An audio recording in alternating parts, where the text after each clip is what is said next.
Hello everyone. এই ভিডিওর মাধ্যমে আমি আপনাদের দেখিয়ে দিতে যাচ্ছি যে কিভাবে আসলে আপনি আমাদের অ্যাসাইনমেন্টটা জমা দিবেন। এটার জন্য আপনি আপনার ব্রাউজারটা ওপেন করবেন। আমি এখানে হচ্ছে মজিলা ফায়ারফক্সটা ইউজ করতেছি। আপনি যে কোনো ব্রাউজার ইউজ করতে পারেন। তবে যে কাজটা করবেন, আহ, আপনাকে হচ্ছে গুগল ক্লাসরুমে যে জিমেইল অ্যাড্রেসের বিপরীতে আপনাকে গুগল ক্লাসরুমে অ্যাড করা হয়েছে সেই ক্লাসরুমে যেতে হবে। তার মানে আমার এই ব্রাউজারে ওই ইমেল অ্যাড্রেসটা লগ ইন আছে। তাই আমি প্রথমে আমার এখান থেকে যেয়ে আমি জিমেইল অ্যাকাউন্টে আসলাম। আসার পরে এখান থেকে থ্রি ডট, মানে এই যে ডটগুলো, এখান থেকে যাব, এখানে ক্লিক করে আমি এখান থেকে একটু স্ক্রল করে এখানে পাচ্ছি গুগল ক্লাসরুম। এই ক্লাসরুমে যদি যাই, এখান থেকে আমি দেখব যে আমার এই জিমেইলে আমাকে হচ্ছে গুগল ক্লাসরুমে অ্যাড করা হয়েছিল। অর্থাৎ আপনাকে যে ক্লাসরুমে অ্যাড করছে, যে ইমেল অ্যাড্রেস, সেইটাতে আপনি এখানে যাবেন। এরপরে গুগল ক্লাসরুমটা এখানে ওপেন হলো। এরপরে দেখেন ক্লাসওয়ার্ক। ক্লাসওয়ার্কে যাওয়ার পরে আপনি এখানে দুইটা জিনিস দেখতে পাচ্ছেন, একটা হচ্ছে ডেইলি টাস্ক, সেতু ভাই যেটা দিয়েছিল, আর এটা হচ্ছে আমাদের অ্যাসাইনমেন্ট। এই অ্যাসাইনমেন্ট অন এখানে ক্লিক করার পরে নিচে দেখলে এখানে পুরো ডিটেলস আমি বাংলায় লিখে দিয়েছি। এর পরবর্তীতে এখানে ভিউ ইনস্ট্রাকশনে ক্লিক করব। ক্লিক করলে এটা আপনি এ টু জেড পড়বেন। হ্যাঁ, এটা পুরোটা পড়বেন। তারপরেও আমি ভিডিওতে দেখাই দিচ্ছি কিভাবে কি করতে হবে। এখান থেকে আসার পরে এগুলো পুরোটা পড়ে নেবেন। এরপরে এখানে আমি এই ভিডিও শেষে এখানে আরো কয়েকটা জিনিস একটু অ্যাড করব। এই ভিডিওটা এখানে অ্যাড করে দিব, আরো কিছু ডকুমেন্টস এখানে আমি অ্যাড করে দিব। এরপরে এটা আসার পরে আপনি এখান থেকে দেখেন ইওর ওয়ার্ক এবং অ্যাসাইন, মানে আপনাকে আমি অ্যাসাইনমেন্টটাকে অ্যাসাইন করেছি। এখান থেকে আপনি অ্যাড অর ক্রিয়েট এখানে ক্লিক করবেন। এখানে ক্লিক করার পরে এখান থেকে ডক্স, এই ডক্সে যাবেন। ঠিক আছে, এখান থেকে ডক্সে যাওয়ার পরে এইখানে ক্লিক করবেন। ক্লিক করলে আপনার ডক্সটা ওপেন হবে। ঠিক আছে, এখন এখানে আসার পরে আমি কয়েকটা জিনিস একটু কপি পেস্ট করি। ওখানে লেখা আছে, এখান থেকে আমি প্রথমেই আমি এখানে এই জিনিসগুলো অ্যাড করলাম এখান থেকে। আর কিসের জন্য আমি এটা একটু জুম করে নিলাম। এখানে অ্যাসাইনমেন্ট অন, যদি অ্যাসাইনমেন্ট অন হয় অন। এরপরে নেম, এখানে আপনার নামটা লিখবেন, যে নামটা দিয়ে আপনি ওয়েবসাইটে এনরোল করেছেন। এখানে লিখলাম আমার নাম।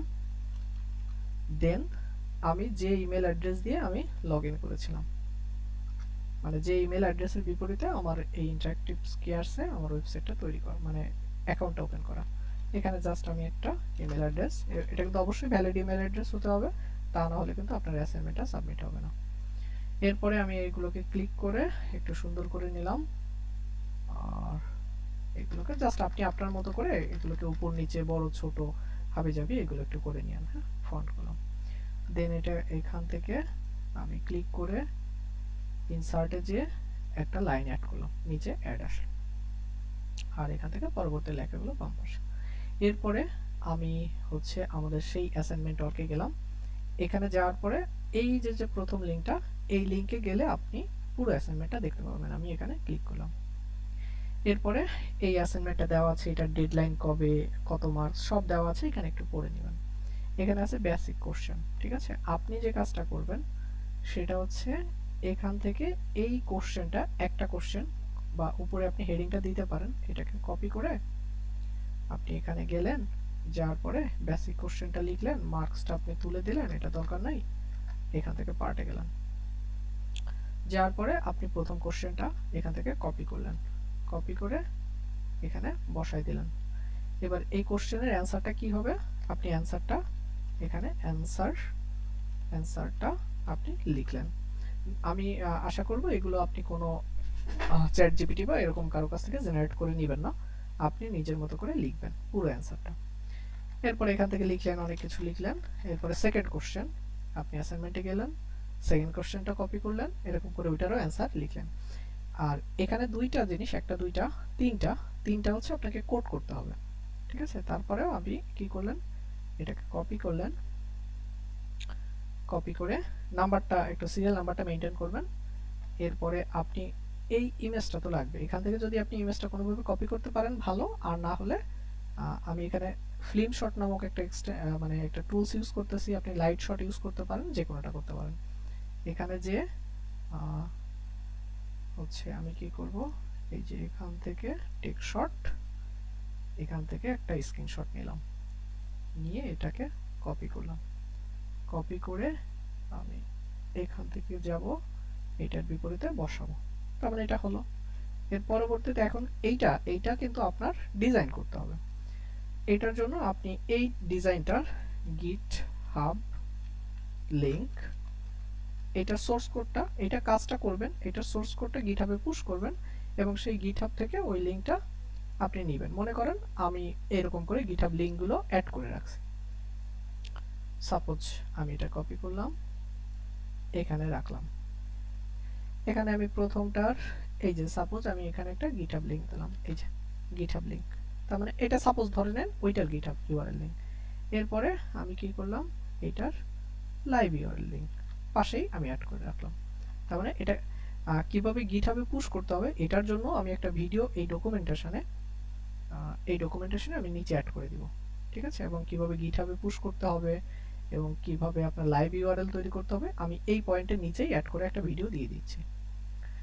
এরপরে লাইভ ইউআরএলটা করবেন, এরকম করে আপনি আপনার এই সমস্ত জিনিসটা এখানে অ্যাড করবেন। করার কমপ্লিট শেষ। এরপরে এই পার্টটা কপি করলেন, কপি করে সেম প্রসেস এখানে আসলেন, আসার পরে এখানে আসলেন, মার্কসটা আপনি ফেলে দিলেন, সমস্যা নাই, নিচে আসলেন সেম ভাবে, কারণ এটা তো আপনার ফিগমাতে কনভার্ট করতে হবে। এখানে ক্লিক করলে আপনার একদম ফিগমাতে চলে যাবেন, ঠিক আছে? আমি এখান থেকে ফিগমা ওটা ওপেন হোক, ফিগমাতে আসলাম। আর প্রথমেই এই ফিগমাতে আসার সাথে সাথে আচ্ছা এইটা বোঝানোর জন্য এই ফিগমাটা কপি করে আমি হচ্ছে আমার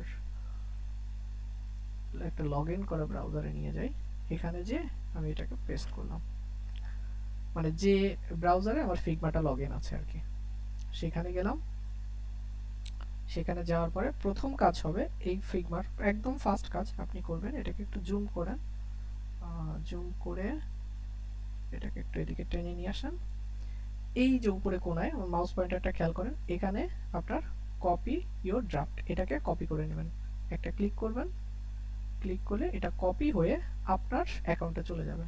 এখান থেকে আপনি কোনো কিছু পরিবর্তন করতে পারেন না, এদিক ওদিক নাড়াচাড়ি করতে পারেন না, বাট এটা কপি করে নিলে এটার পুরোটা এরকম ফার্স্ট পার্ট আসতে পারে, এটা ডিজাইন পার্ট। আপনি এখান থেকে লেয়ার সিলেকশন থাম্বনেল, এটা থাম্বনেলে না আমাদের পেজেস, এই যে এখানে হচ্ছে কি ভিজুয়াল ডিজাইন, এখান থেকে ক্লিক করলে আপনার ওই জিনিসগুলো এখানে পাবেন। আবার একটু জুম করে নিলাম এখান থেকে। আচ্ছা এখানে দেখেন আপনাদের একটা দুইটা তিনটা চারটা পাঁচটা ছয়টা সাতটা পেজ, আপনাকে পুরো 7টা পেজে ডিজাইন করতে হবে। আবারও বলে দিই, পুরো 7টা পেজে আপনি ডিজাইন করবেন। প্রথম পেজটা অর্থাৎ যে হোম পেজটা, এই পেজটা হচ্ছে আপনার অবশ্যই রেসপন্সিভ করতে হবে, ঠিক আছে? আর বাকি পেজগুলো আপনি চাইলে রেসপন্সিভ করতে পারেন বাট নাও করতে পারেন, বাট পুরো এই ই-কমার্স ওয়েবসাইটটার পুরোটা আপনি ডিজাইন কমপ্লিট করবেন। পুরোটার কমপ্লিট করে কি করবেন, এই প্রজেক্টটা আপনি গিটহাবে আপলোড করবেন। এরপরে কি করবেন, ওই প্রজেক্টে একটা লাইভ ইউআরএল আপনি তৈরি করবেন। কিভাবে গিটহাবে আপলোড করতে হয় তার ভিডিও আমি ওই ডেসক্রিপশনে আপনাদের এখানে দিয়ে দিচ্ছি, এখানে এখানে আমি নিচে অ্যাড করে দিচ্ছি, এবং কিভাবে লাইভ ইউআরএল তৈরি করতে হবে সেটাও আমি দিয়ে দিচ্ছি। সাপোজ মনে করেন ওই কাজটা হয়ে গেল, তাহলে আমার কি লাগবে, ওইটা মনে করেন যে আমার লাইভ ইউআরএল আপডেট করা শেষ। এখান থেকে আমি কপি করে নিলাম, নেওয়ার পরে আমি এখানে অ্যাড করে দিলাম। কিভাবে অ্যাড করলাম, এখানে লিখে দিছি সাপোজ, মানে জাস্ট আমাকে বোঝাইতে হবে যে এটা লিংক। এখানে লিখলাম Figma to HTML GitHub link, এটা ক্লিক করলাম, লিংকের মতো করে দেখাচ্ছে, একটু ক্লিক করে দিবেন যাতে লিংকের মতো করে দেখায় আর কি। হ্যাঁ, এরপর কি ফিগমা টু, এটা হচ্ছে গিটহাব লিংক, আর নিচেটা এটা যেহেতু এখানে কালার আসতেছে না মানে লিংক হচ্ছে না, আপনি লাস্টে ক্লিক করে এন্টার দিলে ওটা লিংকটা হয়ে যাবে, ঠিক আছে? এন্টার দিয়েছেন বলে এটা করলে আমি কি হলো, এই অ্যানসার শিটটা আমি পুরোপুরি পেয়ে যাব, আপনার নামটা পাবো, আপনার ইমেলটা পাবো, আপনার কোশ্চেনগুলো এখানে দেখবো, আমি অ্যানসারটা পাবো। ফিগমাতে ক্লিক করে আপনার ফিগমার মানে সরি এই গিটহাবে যে আমি সোর্স কোডটা চেক করব, এখান থেকে লাইভ ইউআরএল যে আপনি লাইভটা দেখতে পাবো। এটা কাজ শেষ হয়ে গেলে আপনার এটা অটো সেভ, হ্যাঁ এটা তো আপনি এখান থেকে ক্রিয়েট করছিলেন মনে আছে, এই যে এটা হচ্ছে এই যে এখান থেকে এই যে ক্রিয়েট করছিলেন, ক্রিয়েট বাটনে চাপ দিয়ে এটা আসছিল, তার মানে এখানে অটো সেভ, এটাকে আপনি কেটে দেবেন। এটা দরকার নাই, এটা দরকার নাই, এটারও দরকার নাই, এটা এখন কেটে দেওয়ার পরে এখানে এই যে হ্যান্ড ইন লেখা আসছে, হ্যাঁ।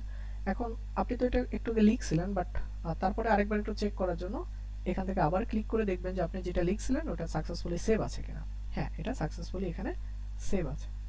এটাকে ক্রস দিলেন। এরপরে ওইটা করার পরে কিন্তু আপনার অ্যাসাইনমেন্ট জমা হয় নাই, ওইটা হচ্ছে আপনি আপনার সমস্ত ডকুমেন্টসগুলোকে অ্যাড করে রাখছেন। এর পরবর্তীতে এখানে হ্যান্ড ইন এটাতে একটা ক্লিক দিবেন। হ্যান্ড ইন ক্লিক করার পরে এই যে হ্যান্ড ইনটা চাপ দিয়ে দিবেন। যদি এখানে দেখা যায় আনসাবমিট, তার মানে আপনার পুরোপুরি আপনার অ্যাসাইনমেন্টটা সাবমিট হয়ে গেছে। ঠিক আছে, দেন আর কোনো কিছু করতে হবে না। এটা যদি এখানে আনসাবমিট লেখায় তার মানে আপনার অ্যাসাইনমেন্টটা জমা পড়ছে। এরপরেও যদি আপনারা না বুঝতে পারেন, বাট যদি কোনো প্রবলেম থাকে একটু সাপোর্ট সেশনে এসে আমার কাছে একটু শুনে নেবেন যদি প্রবলেম থাকে আর কি। হ্যাঁ, তাহলে এভাবেই আপনি আপনাদের অ্যাসাইনমেন্টটা জমা দিবেন। সবাই ভালো থাকেন, সুস্থ থাকেন, সবার জন্য শুভকামনা রইল।